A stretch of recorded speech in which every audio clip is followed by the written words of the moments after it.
This tutorial will walk you through the New Hampshire State Council on the Arts online application for the Arts Education Artist Roster.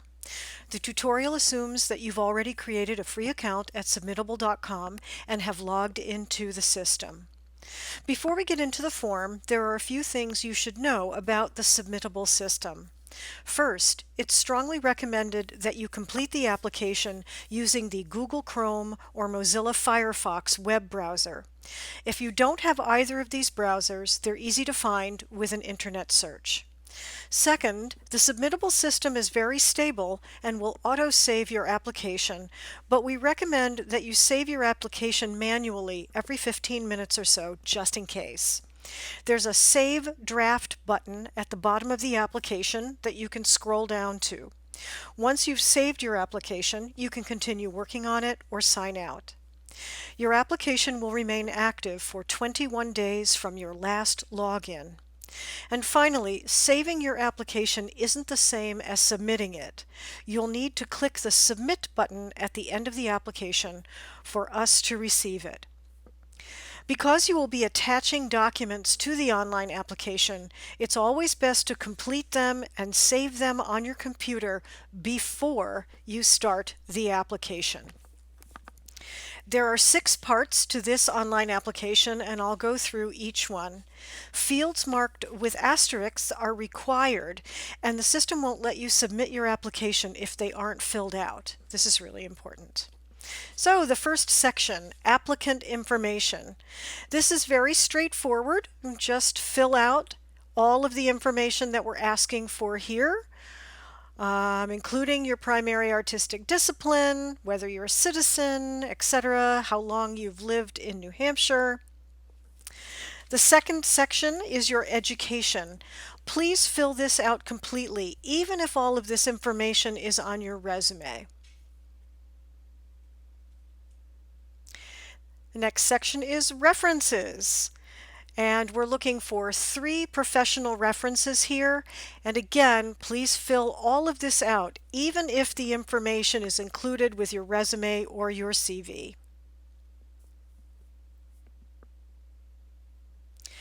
The next section is code. So in the first section, we asked you for your artistic discipline. Now we're asking you to choose it again based on these codes.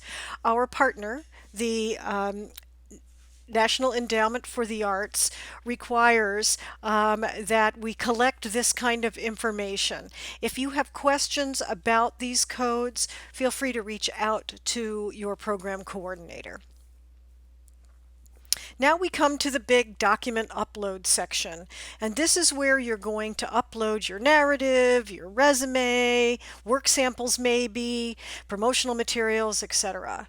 And so when you do this, attaching files to this application is just like attaching something to an email or uploading a photo to Facebook.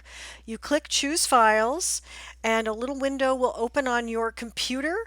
You choose where your file is, click it, click Open, and it will upload right here. I do want to say have a note about files here. We prefer your files be in PDF format because there's no way that these files could be inadvertently edited. All word processing programs have a very easy to use Save as PDF option, and spreadsheets can also be saved as PDFs. So really try to upload your documents in PDF format, particularly your word processing documents. So we've got your narrative, we've got the resume. Now, work samples have to be submitted for this program, and we do prefer that you include a link to your Creative Ground profile or your online portfolio, your website, etc. in your narrative. That's what we'd prefer. So if you've done that, you don't have to upload anything in this section.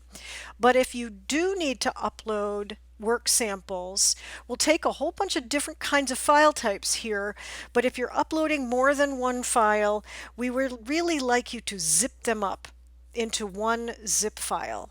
And we do have videos on how to zip up files, and those are on our grants page. You'll be able to find those. Same thing with promotional materials.